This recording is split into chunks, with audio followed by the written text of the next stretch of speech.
Hello guys.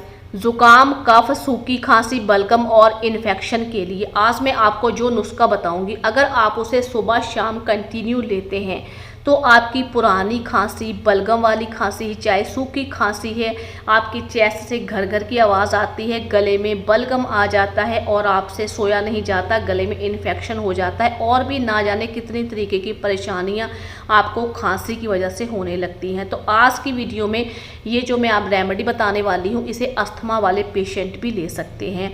तो जैसा कि आप सभी जानते हैं, सर्दी, खांसी, जुकाम, बलगम के लिए हज़ारों तरीके की जड़ी बूटियां हैं, औषधियां हैं, लेकिन हम कंफ्यूज हो जाते हैं कि कौन सी ऐसी जड़ी बूटी या कौन सा ऐसा नुस्खा करें जिससे कि हमारी ये परेशानी पूरी तरीके से ठीक हो जाए। तो आज मैं आपको एक छोटा सा नुस्खा बताऊंगी जिससे अगर आप करते हैं तो आपकी ये परेशानी तो ठीक हो ही जाएगी। अगर कंटिन्यू लेते हैं आप इसे 1 से 2 महीने तक, तो फिर आपको कभी ये परेशानी भी नहीं होगी। तो चलिए शुरू करते हैं। शुरू करने से पहले प्लीज़ हमारे चैनल को सब्सक्राइब कीजिए, साथ ही घंटी पर ज़रूर दबाएं ताकि हमारी लेटेस्ट वीडियो की अपडेट आपको टाइम पर मिलती रहे। तो हमें लेनी है काली मिर्च। ये छोटी सी काली मिर्च बड़े काम की है और हमारे घर में सबसे आसानी से मिलने वाली चीज़ है, मसालों में हमेशा ही रहती है। तो आपको इसे कैसे, कब और कितने टाइम लेना है। कई बार हम दवाइयाँ ज़्यादा लेते हैं तो गर्मी पड़ जाती है, अगर सही से नहीं लेते हैं, कम मात्रा में लेते हैं तो उसका फ़ायदा नहीं होता है। तो सबसे पहले हम बात कर लेते हैं खांसी की। खांसी 2 तरीके की होती है, बलगम वाली खांसी और सूखी खांसी यानी खुश्क खांसी। बलगम वाली खांसी से बलगम, कफ बाहर आता है और खांसने पर घर घर की आवाज़ चेस्ट से आना शुरू हो जाती है, जिससे सो नहीं पाते हैं आप और गला हमेशा भरा भरा सा रहता है। सूखी खांसी में बलगम नहीं आती है, गला भी सूखा सूखा सा रहता है। सूखी खांसी में अब आपको करना क्या है, आपको ये जो काली मिर्च है इसके आपको 7 से 8 दाने लेने हैं। अगर आपकी एज 20 से ऊपर है तो आपको 7 से 8 दाने काली मिर्च के लेने हैं और काली मिर्च के एक दाने के आपको 2 से 3 टुकड़े करने हैं। याद रहे कि आपको पीसना बिल्कुल भी नहीं है, सिर्फ आपको काली मिर्च के टुकड़े कर लेने हैं, 7 से 8 काली मिर्च के। फिर आपको क्या करना है कि एक छोटा सा चम्मच गाय का घी लेना है और इसको आपको गर्म कर लेना है, तवे पर डाल के चाहे पैन में डाल के। गाय का घी रहेगा तो बहुत जल्दी फ़ायदा करेगा।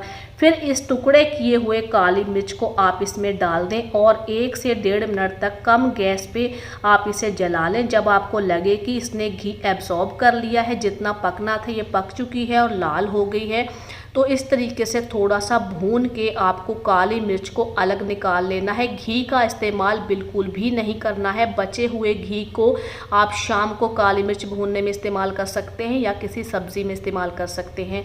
तो इस तरीके से आपको काली मिर्च को भूनकर एक कटोरी में निकाल लेना है और थोड़ा सा ठंडा करने के बाद आपको इसको 15 से 20 मिनट तक धीरे धीरे से चूसना है। 15 से 20 मिनट के बाद आप इसे चबाकर खा सकते हैं और इसको खाने के बाद घंटा भर कुछ भी नहीं लेना है। आज यहाँ पे जो मैं आपको काली मिर्च का नुस्खा बता रही हूँ, ये मैं खाना खाने के बाद बता रही हूँ। अगर आप खाना खाने से पहले इसको ले लेते हैं और 1 घंटे के बाद खाना खाते हैं तो ये असर नहीं करेगा, क्योंकि इसको लेने के बाद आपको 1-2 घंटे तक कुछ भी नहीं खाना होता। कुछ लोग ऐसा करते हैं, कोई भी मेडिसिन नुस्खा लेते हैं और उसके 15-20 मिनट के बाद या आधा घंटे के बाद खाना खा लेते हैं, तो ये रेमेडी बिल्कुल भी असर नहीं करती है। इसलिए खांसी की कोई भी दवाई लें, आप चाहे नुस्खा लें, रेमेडी लें या फिर आप एलोपैथिक कोई भी दवाई लें, तो उसको हमेशा खाना खाने के बाद ही इस्तेमाल करें। अब आपको इसका सही तरीका जान लेना है। खाना खाने के बाद अगर आपको पानी की प्यास लगती है तो आप नॉर्मल रूम टेम्परेचर पर रखा हुआ पानी पी लें। जितना आप पी सकते हैं, 1 गिलास 2 गिलास, उतना पानी आप जी भर के पी लें। फिर उसके 1 घंटे बाद आप काली मिर्च को चूसना शुरू करें।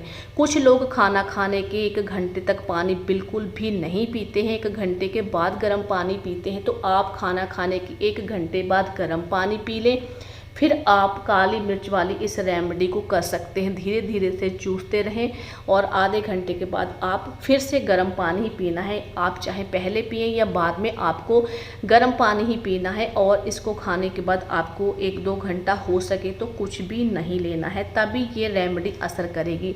आपको इसे लेना कब है? सुबह खाना खाने के बाद और शाम को भी खाना खाने के बाद ही आपको सोने से 1 से 2 घंटा पहले लेना है। ये पूरी तरीके से वर्क करता है। इतनी इजी और सिंपल ये रेमेडी है कि आपके घरों में आसानी से मिलने वाली छोटी सी काली मिर्च, इसके इतने सारे फ़ायदे हैं। आपके गले के इन्फेक्शन को दूर करेगी। सूखी खांसी के लिए मैं अलग से बताऊंगी। और ये बलगम वाली खांसी, चाहे आप सर्दी के मौसम में, चाहे कितनी भी गर्मी पड़ रही है, तो आप इस रेमेडी को करेंगे तो आपकी बलगम पूरी तरीके से सूख जाएगी, निकल जाएगी। अब आप जान लें कि अगर आपको सूखी खांसी है, सूखी खांसी के लिए आपको काली मिर्च को हमेशा गाय के घी में भूनकर ही लेना है। और बलगम वाली खांसी के लिए आपको सूखी काली मिर्च को तोड़ कर लेना है, क्योंकि अगर आप सूखी खांसी में सूखी काली मिर्च लेते हैं तो वो आपके गले को और खुश्क कर देगी। तो इसलिए आपको सूखी खांसी में, मैं बार बार बता रही हूँ, वीडियो थोड़ी सी लंबी हो सकती है तो मैं सॉरी बोलती हूँ। आप बार बार कमेंट में पूछेंगे। सूखी खांसी में ली घी में तल के लें, और आप बलगम वाली खांसी है आपको, तो फिर आप प्लेन सूखी काली मिर्च को तोड़कर चबाएं और उसके 1 घंटे बाद गर्म पानी पीना है। उससे पहले कुछ भी ना खाएं। अगर आपके घर में 5 से 6 साल का बच्चा है, 10 से 12 साल का बच्चा है, घी में बताया वैसा ही आपको बच्चों को देना है। बच्चों को काली मिर्च की क्वांटिटी थोड़ी कम कर दें। 3 काली मिर्च दे सकते हैं सुबह और 3 काली मिर्च ही दे सकते हैं शाम को। इतनी असरदार ये रेमेडी है कि अगर आपने इसको करना शुरू कर दिया, अगर आप लाख रुपए की दवाइयाँ भी खा ली हैं आपने और आपकी खांसी बलगम ठीक नहीं हो रही, सूखी खांसी हो जाती है, तो ये चुटकियों में आपकी हर बीमारी को दूर कर देगी। और इसे आप कंटिन्यू 1 महीने तक भी लेते हैं तो इसके कोई भी साइड इफ़ेक्ट नहीं है। हमें जब बहुत ज़्यादा बलगम हो जाता है तो बलगम को ख़त्म करने के लिए भी हमें कुछ गर्म चीज़ें ही लेनी पड़ती, इसलिए थोड़ी सी तासीर गर्म होती है, लेकिन आपकी बलगम को पूरी तरीके से ठीक कर देगी। तो उम्मीद करती हूँ आपको आज की वीडियो ज़रूर अच्छी लगी होगी। वीडियो को ज़्यादा से ज़्यादा लाइक करके शेयर कर दें ताकि और लोग भी इससे फ़ायदा उठा सकें, और चैनल को सब्सक्राइब करना ना भूलें।